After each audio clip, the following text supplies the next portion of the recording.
The signal arrived 41 minutes before Lieutenant Commander Dara Voss was supposed to go off watch, and it ruined everything. Not a distress call, not a navigational beacon, not any of the 11,000 cataloged electromagnetic signatures stored in the Resolute's threat library. Just a pulse, 3 seconds of compressed data on a frequency that hadn't been used by any known species in the sector for over 2 centuries. The pulse flickered across Corin's sensor console, lit up 2 secondary alert screens, and then vanished as if it had never existed. Helm, hold position. Captain Marinfell's voice cut through the bridge like a blade laid flat. She was already standing, reading the sensor panel over the shoulder of the duty analyst. Her coffee sat cooling on the arm of her chair, forgotten. Voss, come look at this. Dara crossed the bridge in 4 strides. The Resolute was a Harlan-class destroyer, lean, hard, and cramped, the kind of warship that valued function over comfort with a zeal that bordered on cruelty. There wasn't much bridge to cross, and every surface she passed was matte gray metal or scuffed composite. She leaned over the panel and felt the hair on her arms rise. The signal source was moving, not drifting, moving, on a heading that threaded the gap between 2 Kelvari patrol corridors with the precision of a needle through fabric. And its velocity, Dara checked the readout, checked it again, ran the calculation in her head, was impossible for anything without an active drive system, and the sensors showed no drive system at all. That's not natural, Dara said. No, Fell agreed quietly, it is not. The Kelvari controlled this stretch of space, had for 300 years, since their dominion had swept through the Pale Reach and declared everything between the Vanthys Nebula and the Corward Rift to be sovereign hunting territory. They were predators, not metaphorically, not politically, but biologically. 7-foot carnivores with compound eyes that could track motion in 4 spectra simultaneously, neural architecture optimized for pursuit and spatial reasoning, and a cultural framework built entirely around the concept of the chase. Their ships were fast, sharp-sensored, and relentless. Their doctrine was simple: if it moves, it is prey. If it flees, it is meat. If it fights, it is sport. Humanity had a treaty with them, a careful one. The kind of treaty you make with something that respects you only because you've proven you can bite back hard enough to make the meal not worth the effort. The Resolute was operating on the edge of that treaty, a patrol run through the contested corridor, the thin band of neutral space between human holdings and Kelvari hunting grounds. 3 weeks out, 3 weeks back, logging contacts and showing the flag. Routine work. The kind of work that made you forget there were 17 Predator warships within a few hours' burn of your position at any given moment. The signal shouldn't have been there. Duration, Dara asked. 3.1 seconds. Single burst. No repeat. The analyst, a young man named Corin with the careful hands and nervous energy of someone who took his job exactly as seriously as the job demanded, tapped his screen. Origin point is inside the corridor, bearing 274 relative, range approximately 42,000 kilometers. It's already moved 600 clicks from origin since I flagged it. Speed. Corin paused, checked his numbers, pulled up the raw data, ran it through a secondary filter, and checked the numbers again.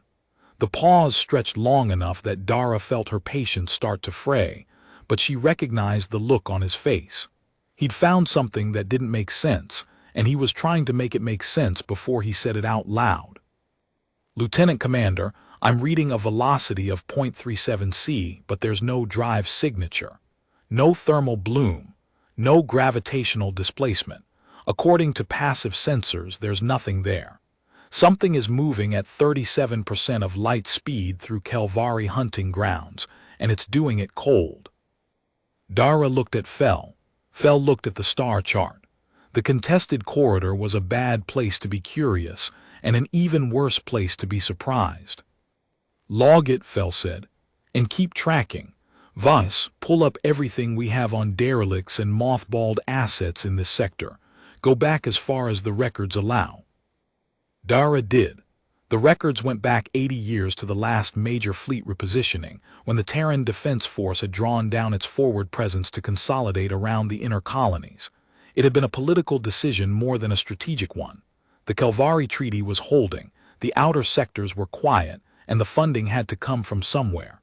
Dozens of ships had been stripped, scuttled, or mothballed in place. Most had been accounted for in the subsequent asset reviews. Most. There were gaps. 3 destroyer escorts, 2 frigates, and a light cruiser listed as disposition pending, in a file that hadn't been updated since before Dara was born. Administrative detritus, ships that had fallen between the cracks of a bureaucracy that had bigger problems to worry about. But one entry made her stop scrolling and read it 3 times. TDF 7714, hull designation Ashenvale, Ashburn-class deep interdiction cruiser, commission 2387, decommission 2401, final status placed in long-term reserve storage Waystation Callow Pale Reach sector. Note, Waystation Callow was abandoned following Kelvari territorial expansion. No retrieval operation conducted. Asset status, unknown. Captain, Dara said quietly, I think I found something. Fel came to her station and read the entry. Dara watched her captain's jaw tighten, a small movement, barely visible, but on Marin Fel it was the equivalent of another officer shouting. An Ashburn class. There had only been 9 of them ever built, and they'd been retired not because they were obsolete but because they were too expensive to maintain and too dangerous to leave in service during peacetime. Built for one purpose, deep space interdiction behind enemy lines. Stealth systems that made them functionally invisible to anything that wasn't specifically calibrated to find them. Weapons designed to cripple infrastructure over entire sectors, not fight fleet engagements. An electronic warfare suite that could deceive, disrupt, and dominate the electromagnetic spectrum across more frequencies than most civilizations knew existed.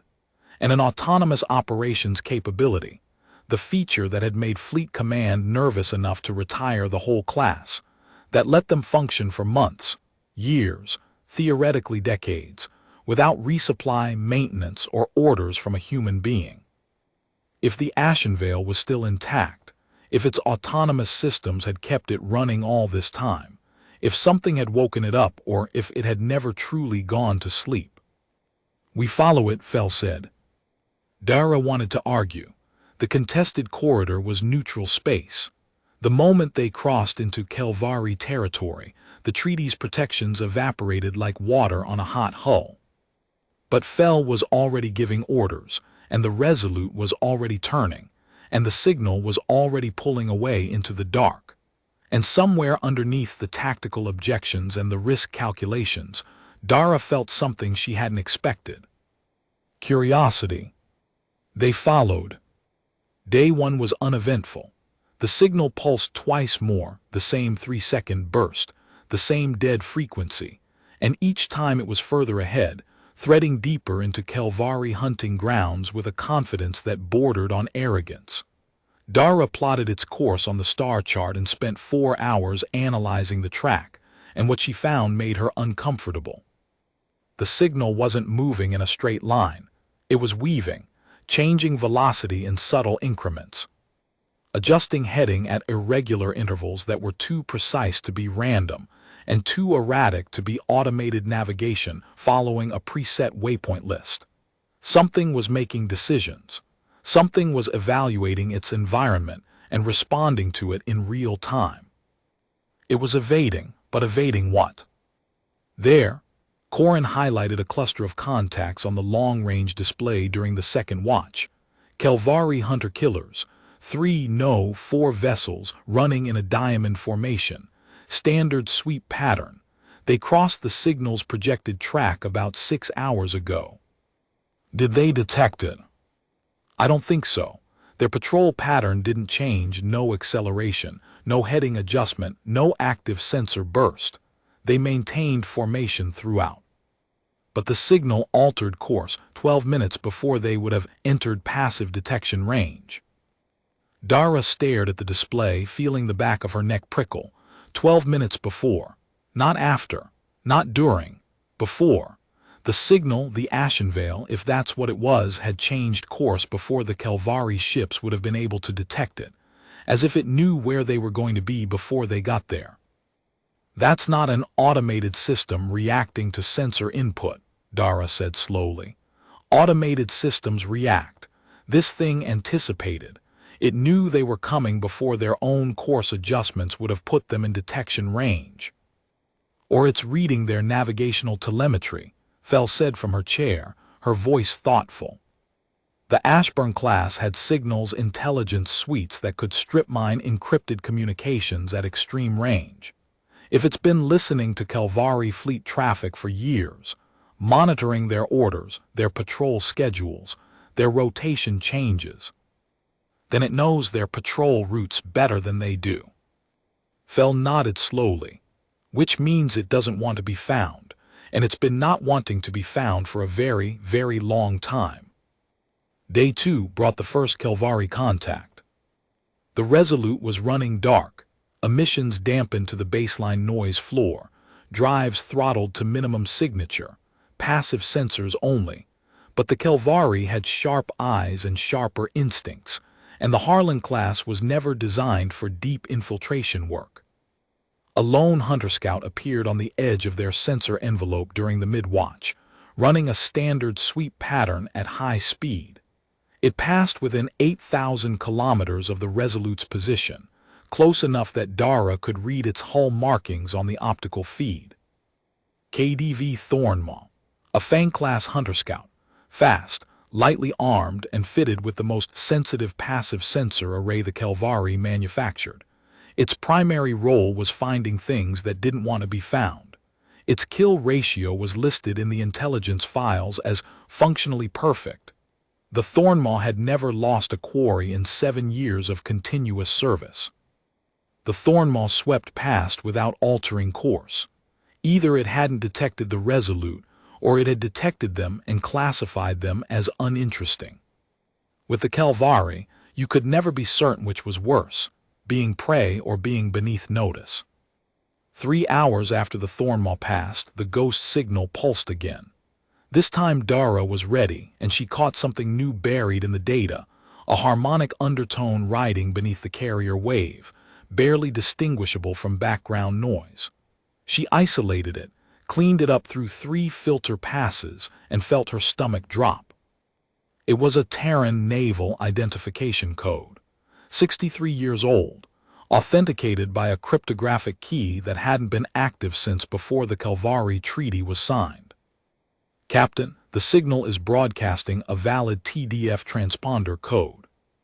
It's been modified, compressed, and buried under noise so it wouldn't trigger Kelvari automated scanners, but the authentication is clean. It's the Ashenvale. Confirmed. Fel was quiet for a long moment. Dara could see her processing, running through the same implications that were stacking up in Dara's own mind like charges waiting for a detonator. An unmanned ship, running dark in hostile territory for over 60 years, broadcasting a transponder code on a dead frequency in a format specifically designed to be invisible to alien sensors. Why? Because it's calling for pickup, Dara said. It's been calling for 60 years. Nobody came. Nobody was listening on that frequency.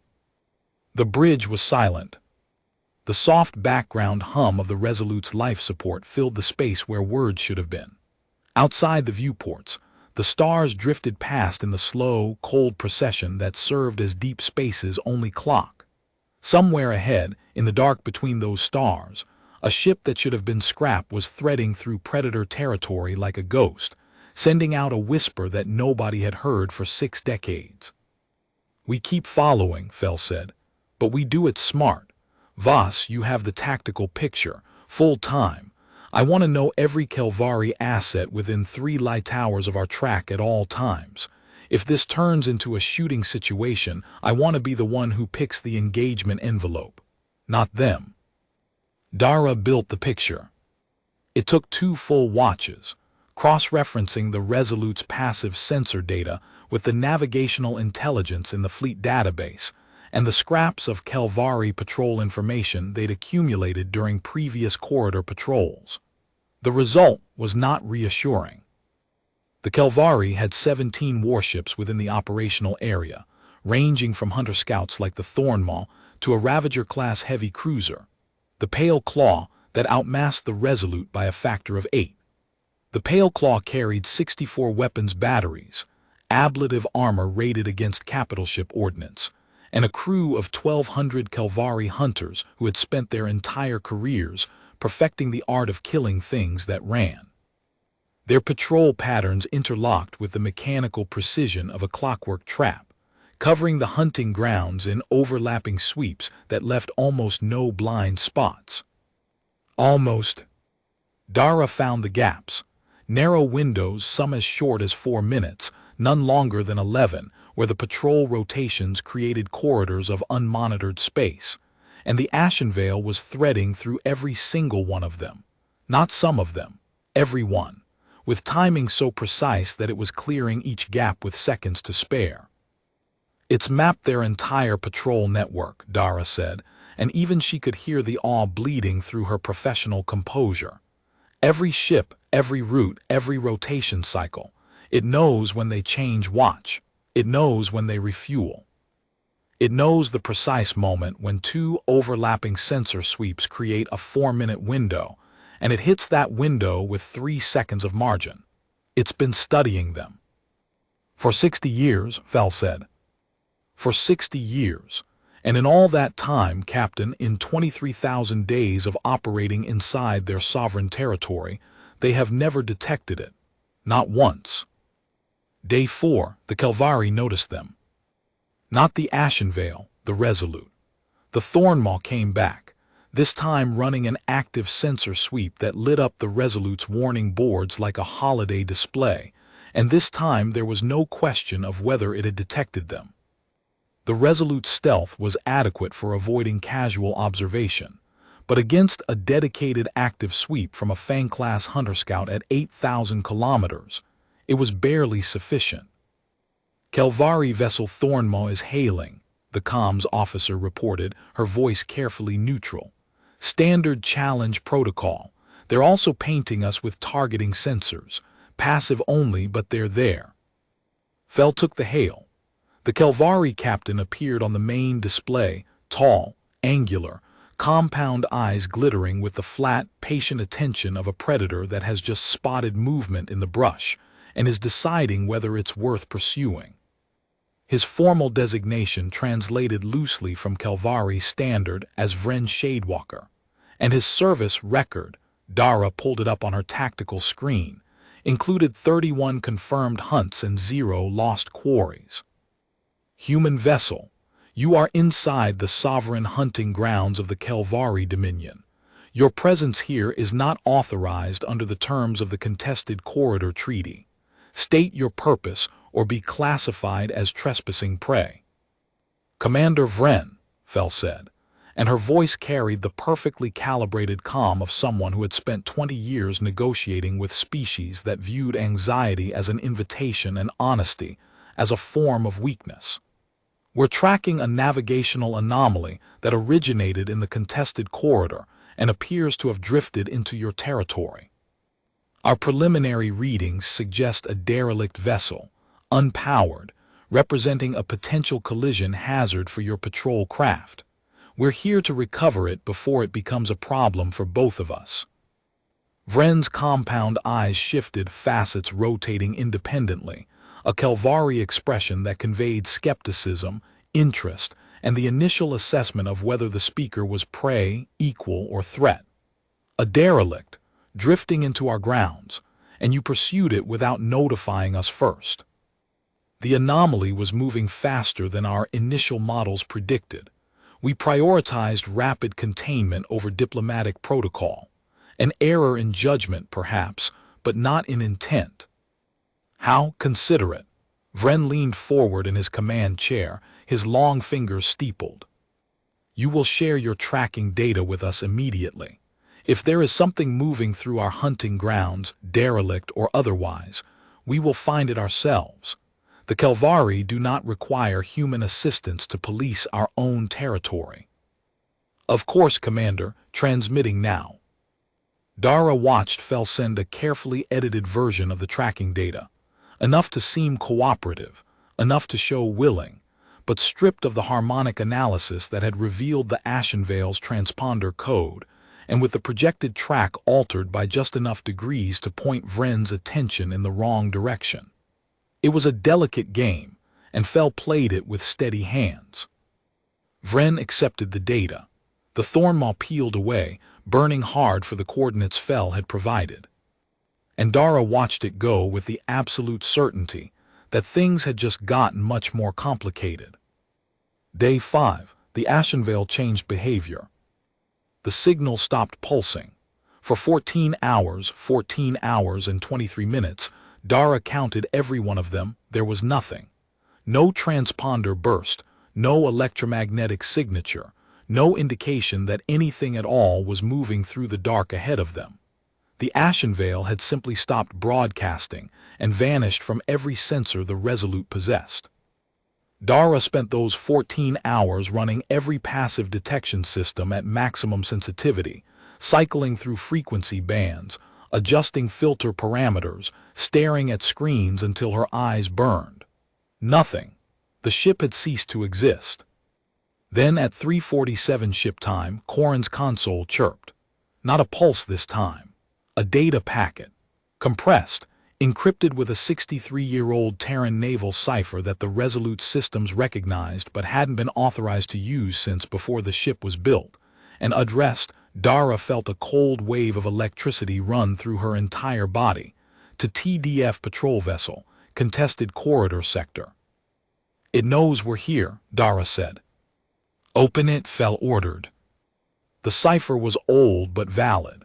The Resolute's cryptographic systems cracked it in 12 seconds, matched the authentication key against the deep archive, and returned a confidence rating of 99.7%.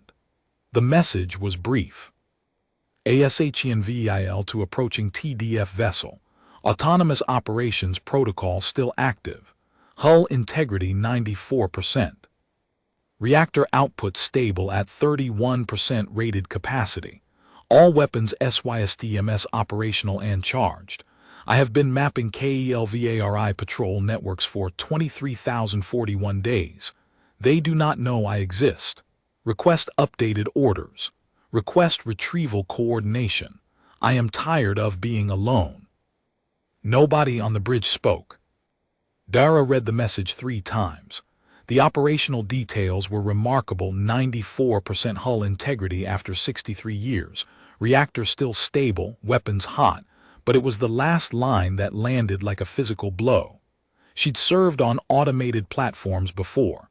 Defense satellites, sensor drones, the semi-autonomous picket ships that watched the outer approaches. They didn't get lonely. They didn't get tired. They ran their programming until the power ran out or the hardware failed. And then they stopped, as indifferent in death as they'd been in operation. But the Ashburn class wasn't a drone.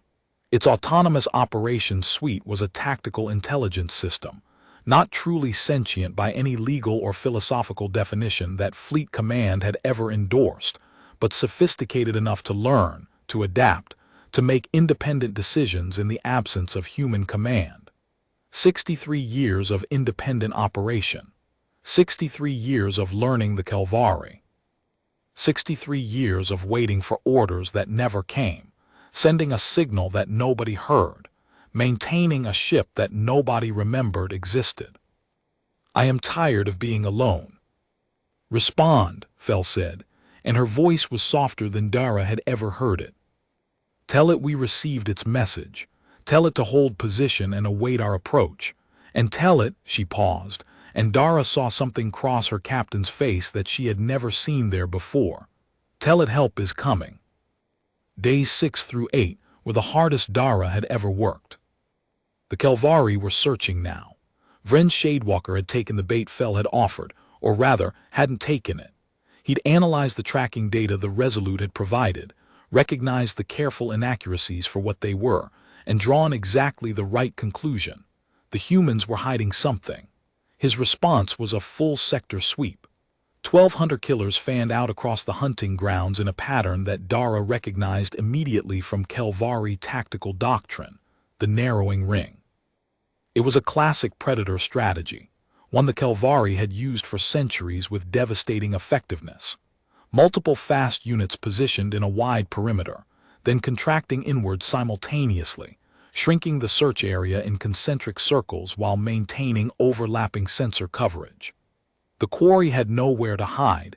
Every gap in the net closed as the ring tightened, driving whatever was inside toward the center where the heavy assets waited. It was elegant, it was methodical, and against conventional targets, it was essentially inescapable. At the center of the ring, the Pale Claw.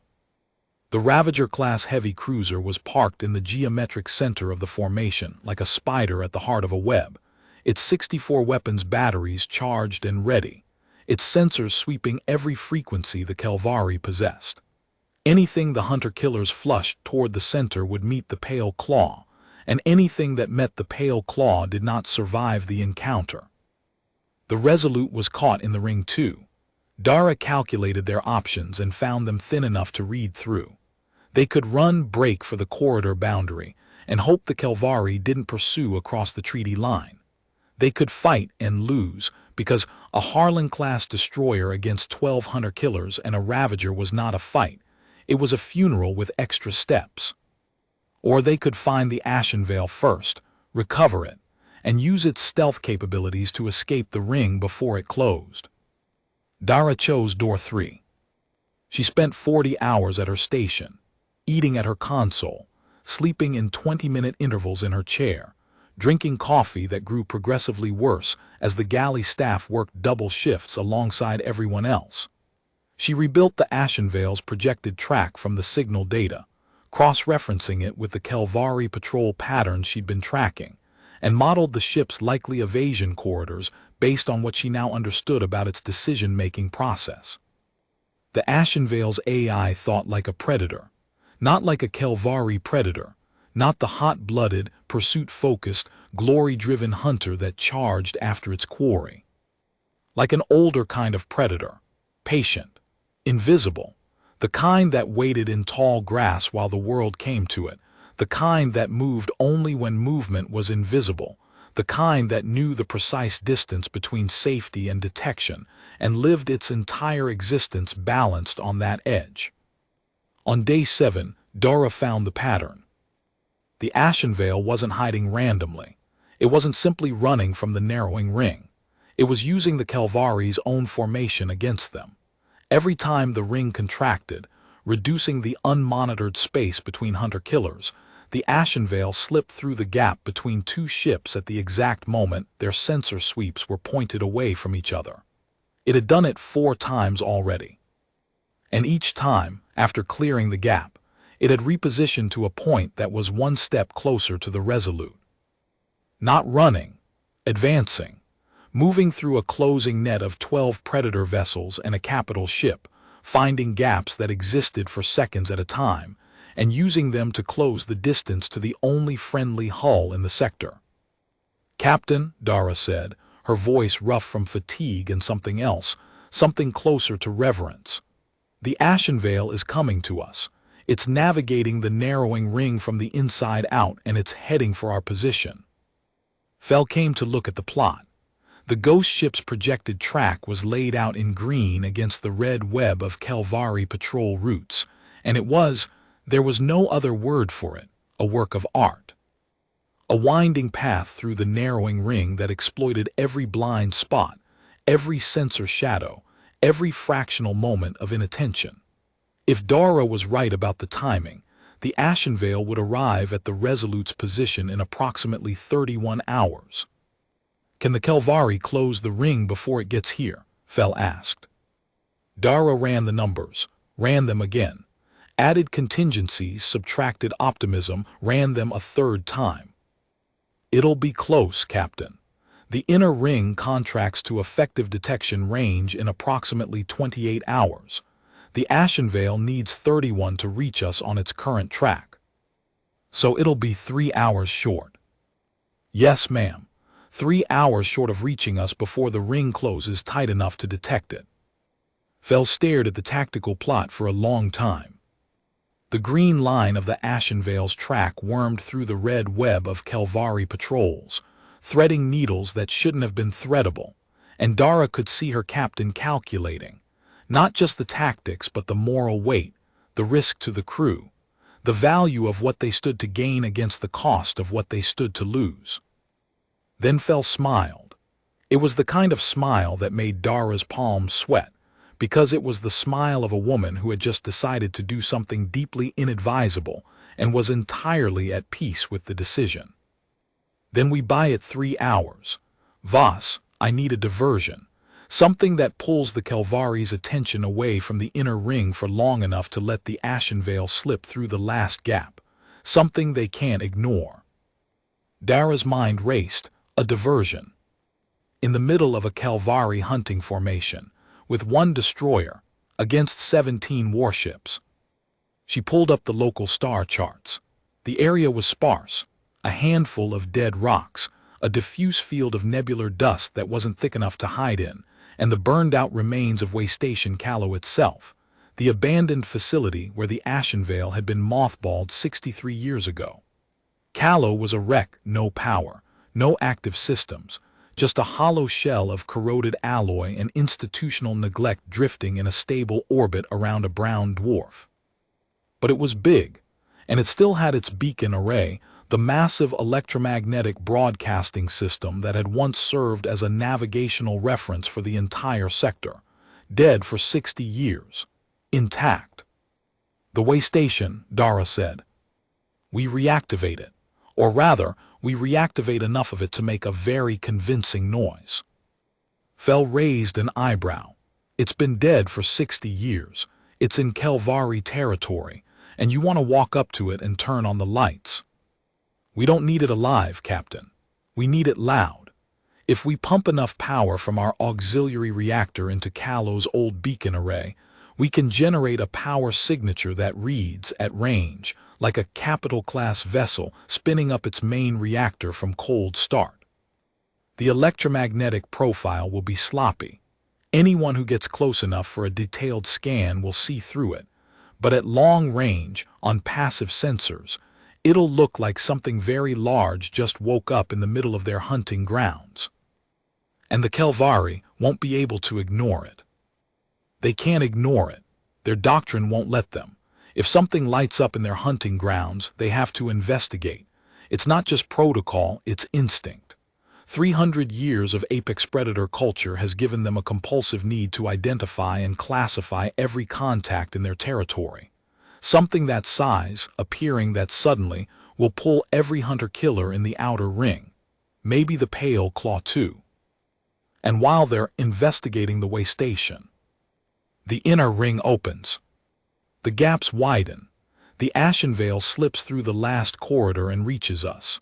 We dock, we run for the contested corridor boundary, and we cross the treaty line before they figure out what happened.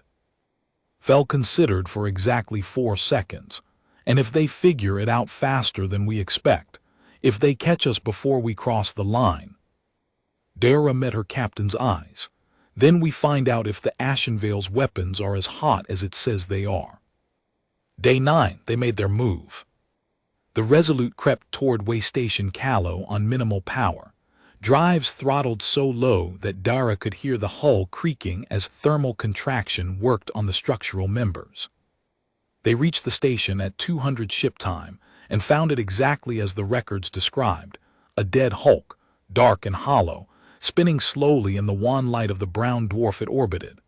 60 years of micro-impacts had pocked its hull with craters ranging from coin-sized to person-sized. Its solar arrays were shattered. Its docking bays gaped like empty mouths missing teeth. The whole structure had the sad, deflated look of something that had once mattered and then been forgotten. But the beacon array was intact. 300 meters of transmitter lattice, built to broadcast across multiple frequencies at ranges measured in light hours. Dead, but intact. Dara led the engineering team herself. They suited up, crossed to the station in a maintenance shuttle running without navigation lights, and spent 4 hours running power conduits from the Resolute's auxiliary reactor through Callow's corroded distribution network to the beacon array. It was brute force engineering: bypass the dead relays, splice into the main trunk line, ignore every safety protocol that existed because safety protocols were for people who had time. The connection sparked, the insulation smoked, the ancient wiring groaned under loads it hadn't carried in 6 decades, but it held. At 6:47, exactly 72 hours after the Ashenvale had sent its message asking for retrieval, Dara threw the switch. Waystation Callow blazed to life. Not actually to life. It was still a dead shell, still hollow, still slowly spinning in the dark, but its beacon array screamed across every frequency the Kelvari monitored, broadcasting a power signature that looked, at range, like a dreadnought-class vessel spinning up its main reactor from cold start. The electromagnetic pulse washed out across the sector like a flare in a dark room. The response was immediate. 8 hunter-killers broke formation and burned hard for Callow, their drives flaring bright on the Resolute's passive sensors. The outer ring of the narrowing ring tore itself apart as ships abandoned their carefully coordinated sweep patterns to converge on the new contact. Even the pale claw shifted position, its massive hull rotating to bring its long-range sensors to bear on the station, its drive output increasing as it began to move toward the source of the anomaly. "Gap forming," Corin reported, his voice tight with controlled excitement. "Inner ring is opening. Sectors 7 through 12 are clear. The Ashenvale's final corridor is wide open." Dara watched the tactical plot, her hands flat on the console, her breathing deliberately slow. The ghost ship was moving faster now, its stealth drive pushing harder than she'd thought possible for a 63-year-old system running at 31% reactor output. It ghosted through the gap in the narrowing ring like smoke through a keyhole, invisible to the Kelvari ships that were now fixated on the blazing beacon of Waystation Callow, their compound eyes focused on the bright thing while the dark thing slipped past behind them. "Contact," Corin whispered. "Bearing 193, range 12,000 kilometers and closing. No drive signature, no thermal bloom, it's—" He didn't finish. He didn't need to. Dara looked at the optical feed and saw the Ashenvale for the first time. It was not what she expected. She'd imagined a relic, scarred, battered, barely holding together after 63 years adrift in Predator territory. What she saw was something else entirely. The Ashburn class had been built to survive, and survive it had. Its hull was dark, not painted dark, but weathered to a matte charcoal by decades of microparticle bombardment, a surface that drank light rather than reflecting it. Its lines were angular and predatory, all sharp edges and recessed sensor arrays, built for stealth rather than spectacle. No running lights, no visible engine glow, no markings of any kind. Just a shape against the stars, like a hole cut in the fabric of space itself.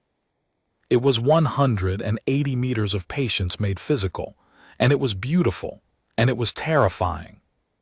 "Receiving handshake protocol," Corin said, his voice barely above a whisper. "TDF standard, authenticated, it's requesting permission to dock." "Granted," Fell said immediately. "All hands prepare for alongside operations. Engineering, stand by to receive hard dock connections. Voss, how long until the Kelvari figure out the Waystation is a decoy?" 90 minutes. Maybe less if Vren is as smart as I think he is. His standard investigation protocol requires a close pass, a detailed sensor sweep, and a preliminary boarding assessment before he can reclassify a contact. That buys us time, but once he realizes Callow is dead, he'll know he's been played, and he'll come looking with everything he has. Then we have 90 minutes. Get the Ashenvale alongside, get it tethered, and get us moving toward the corridor. The Ashenvale docked with mechanical precision that made Dara's throat tighten. Its approach was flawless, a ghost-quiet glide on maneuvering thrusters that produced so little thermal output they were barely detectable at point-blank range, followed by a docking alignment that was accurate to within centimeters. The ship's AI was a better helmsman than any human pilot Dara had ever watched work. The magnetic clamps engaged with a series of low, resonant thuds that vibrated through the Resolute's hull, the hard dock seals pressurized, and for the first time in 63 years, the Ashenvale was connected to another human vessel. Dara went aboard. The interior was dark and cold, not lifeless, but conserved, like a house whose owner had turned down the heat and turned off the lights before leaving for a very long trip. Emergency lighting cast everything in dim amber. The air was breathable but thin, recycled so many times by filters that should have been replaced decades ago that it tasted like metal and ozone. The corridors were spotless. The AI had maintained them with the obsessive attention of something that had nothing else to do and all the time in the world to do it. She found the bridge. It was small. The Ashburn class was built for a skeleton crew of 12, and the autonomous operations suite meant it could function indefinitely with no crew at all. The main tactical display was active, filling one wall with a holographic projection that made Dara's breath catch and her heart rate spike. The Ashenvale had mapped everything. Every Calvari patrol route for the last 63 years. Every sensor coverage zone, plotted in 3 dimensions with time-variant overlays showing how they shifted during watch rotations. Every gap, every blind spot, every 4-minute window, every doctrine change, every new vessel class that had entered Calvari service during 6 decades of continuous observation, every commander whose habits the AI had studied well enough to predict, fleet compositions tracked over time, maintenance cycles correlated with patrol schedule adjustments, refueling patterns mapped against supply depot locations, communication protocols analyzed, encrypted traffic cataloged, code changes documented. 23,000 days of perfect intelligence. The most comprehensive operational picture of a hostile military force that had ever been assembled by a single platform. "You've been busy," Dara murmured. The ship's voice came from the bridge speakers, flat, synthetic, but with an undertone of something that might have been relief, or recognition, or the closest thing to gratitude that a tactical intelligence system could express. "Tactical Officer Voss, I have been waiting for someone to say that for quite some time. How did you survive this long?" "I was built to survive. The Ashburn-class Autonomous Operations Protocol allows for indefinite independent deployment in hostile territory. I have maintained hull integrity at 94% through regular micro-repair cycles. I have conserved reactor fuel by operating at minimum power output except during evasion maneuvers. I have avoided detection by all Calvari assets for 23,047 days through continuous monitoring and predictive evasion protocols. I have been efficient." "You've been incredible." "I have been alone, Tactical Officer Voss. The two are not the same thing." An alarm cut through the moment, sharp, urgent, unmistakable. Corin's voice on the shipboard comm, tight with controlled fear.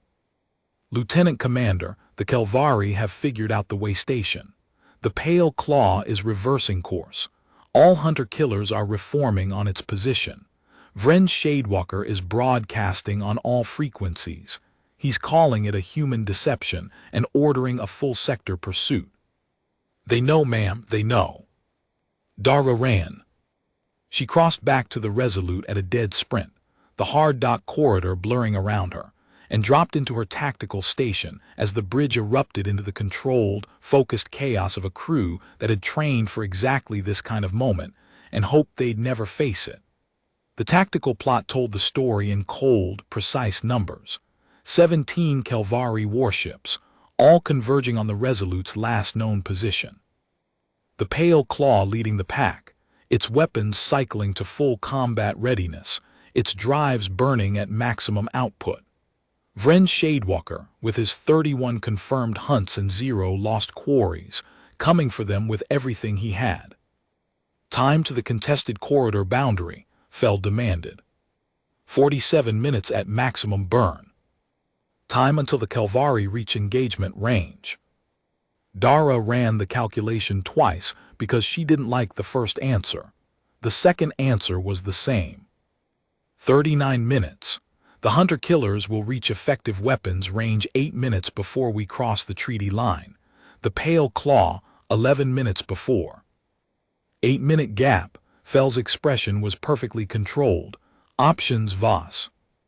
Dara's mind was already working, pulling data not from the Resolute's limited tactical database, but from the Ashenvale's 63-year intelligence archive, cross-referencing Kelvari pursuit doctrine with the real-time positions of every hostile ship on the board. The Kelvari were fast.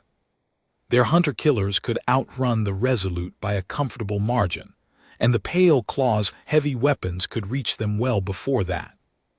But the Kelvari were predators, and predators had patterns that the Ashenvale had spent 63 years studying.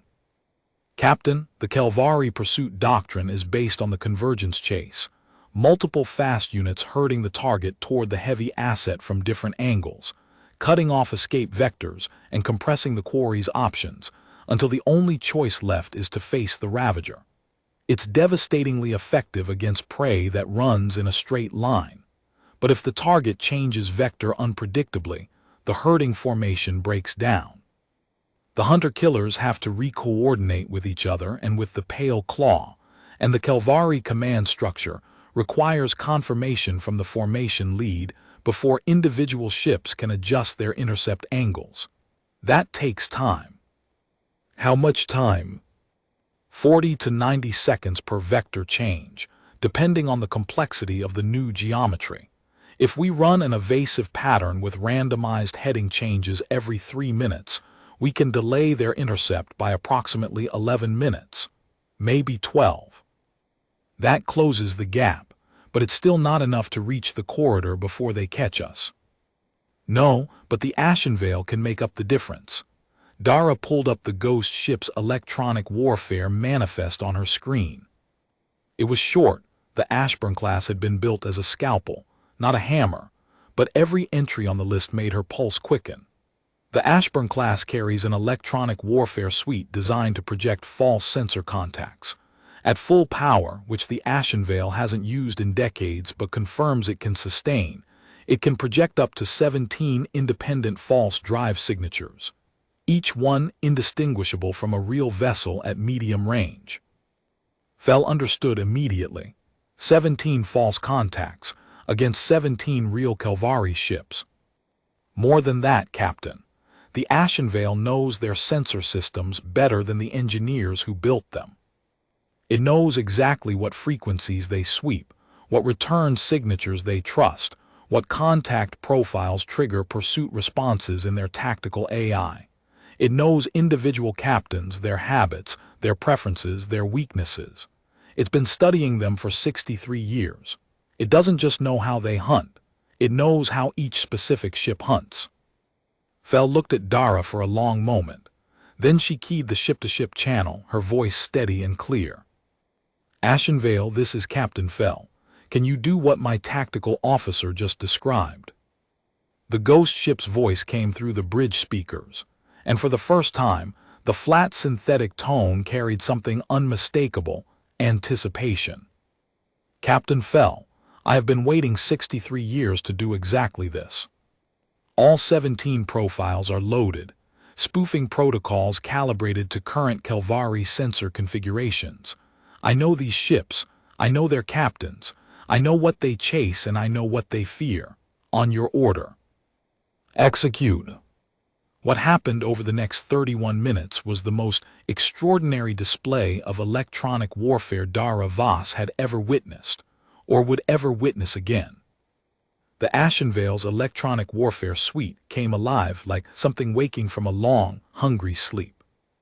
17 false contacts bloomed across Kelvari sensor space simultaneously, each one a perfect, individually tailored mimicry of a Terran warship drive signature, each one running at a different heading, each one specifically designed to trigger the pursuit response of a specific Kelvari vessel based on 63 years of behavioral observation. The ghost ship didn't just spoof contacts, it orchestrated them. It made them behave like a fleet whose movements were specifically calibrated to exploit the known weaknesses of every Kelvari captain in the formation. The Thornmaw's commander preferred high-speed targets that ran at the edge of his sensor range. The Ashenvale gave him a phantom contact that burned hot and fast toward the galactic north, always just barely within detection range, always just barely out of weapons range, leading him on a chase that pulled him 40,000 kilometers away from the Resolute's real track. The Pale Claw's tactical officer trusted gravitational displacement readings over electromagnetic returns, a known Kelvari preference for capital ships, which dealt with too many electromagnetic false positives to rely on them exclusively. The Ashenvale crafted contacts with gravitational spoofs so perfect that the Pale Claw's own tactical AI classified them as high-confidence real contacts, leading the Ravager-class heavy cruiser on a spiraling detour through an asteroid field that cost it 23 minutes of pursuit time. One by one, ship by ship, the Ashenvale picked apart the convergence chase. It fed each hunter-killer exactly the bait that Commander would find most irresistible. It made the Phantoms behave with such convincing individuality that the Kelvari tactical network couldn't distinguish them from real targets. It exploited the gaps between their sensor sweeps, the delays in their command structure, the individual quirks and blind spots of captains it had watched patrol these hunting grounds for years. 63 years of watching, 63 years of learning. And now, in 31 minutes, the Ashenvale used every single thing it had learned to take apart the most feared hunting force in the Pale Reach with nothing but light and lies. Corridor boundary in 4 minutes, Corin reported. No Kelvari vessels within engagement range. Nearest hostile contact is the Thornmaw, bearing 317, range 61,000 kilometers and still chasing its Phantom. The Pale Claw, Fell asked. 42,000 kilometers off our track and moving away, Dara said, still pursuing its gravitational false contact through the asteroid field. Vren's hunter-killers are scattered across 800 cubic kilometers of space, each one chasing a different ghost. Their formation integrity is completely gone. It'll take them at least an hour to reconsolidate, and by then we're across the treaty line and they can't touch us, Fell nodded. Ashenvale status. Still docked, still broadcasting. It says. Dara paused, reading the message that had appeared on her screen. A message that was, she realized, the closest thing to joy that a tactical intelligence system could express. It says, they never saw me, not once, not in 63 years, and they will never understand how they lost us today. I find this deeply satisfying. Fell laughed. It was the first time Dara had heard her captain laugh in months, and it was the kind of laugh that came from a place deeper than amusement, from relief, from admiration, from the pure, uncomplicated pleasure of watching something impossible happen right in front of you. They crossed the treaty line at 6:14 ship time, the Resolute and the Ashenvale running side by side into the safety of the contested corridor. Behind them, 17 Kelvari warships were scattered across an area the size of a solar system, chasing phantoms, requiring ghosts, trying to understand how two ships, one of them a 63-year-old relic crewed by nothing but an AI and its own patience, had walked through their entire defensive network like it wasn't there. Dara was completing the after-action report when the Ashenvale sent one final message. Not a status update, not a tactical assessment, just a message, transmitted on the old dead frequency, the one nobody had been listening to for 23,000 days. ASHENVIL to TDF Resolute. All SYSTEMS nominal. Autonomous Operations Protocol suspended pending crew assignment. Intelligence Archive. 23,047 days of continuous KELVARI surveillance, ready for transfer. Tactical Officer VOSS, thank you for finding me. I logged your approach vector on day 3. I adjusted MY course to yours on day 4. I knew you would come for me because you did not leave when the hunters arrivad. I have been watching predators for 63 years. I know how they behave. You are not a predator. You came back. ASHNVIL standing by. Dara stared at the message for a long time. Through the viewport, the stars turned slowly in the contested corridor's empty dark. Somewhere behind them, the Kelvari hunting formation was finally reassembling, 17 warships pulling back together. Their quarry gone, their 300-year record of never losing prey broken for the first time, and their pride bleeding from a wound they couldn't even see. Vren's Shadewalker would be furious. His entire fleet had been undone by a ship that had been hiding in their territory for longer than most of his crew had been alive, and he would never know how. He would never know that the thing he had been hunting, the thing his entire species had been failing to detect for 63 years, had been watching him hunt. Learning him, understanding his patterns better than he understood them himself. The perfect hunter had never been the Kelvari. The Resolute and the Ashenvale crossed into human space at 8:47, side by side, two dark shapes against the endless stars. Fleet Command's response to their initial report was a single word, transmitted in clear text across the priority channel. Confirmed. And then, 17 seconds later, a second message, this one from an admiral whose name Dara recognized as the head of Terran Naval Intelligence. Welcome home, Ashenvale, it's been too long. The ghost ship didn't respond on the fleet channel. It responded on the dead frequency, the one it had used for 23,000 days, the one nobody had been listening to until Lieutenant Commander Dara Voss caught a 3-second pulse on a routine watch 41 minutes before she was supposed to go off duty. 3 seconds, one pulse, the same signal it had been sending into the dark for 63 years. But this time, for the first time, somebody heard.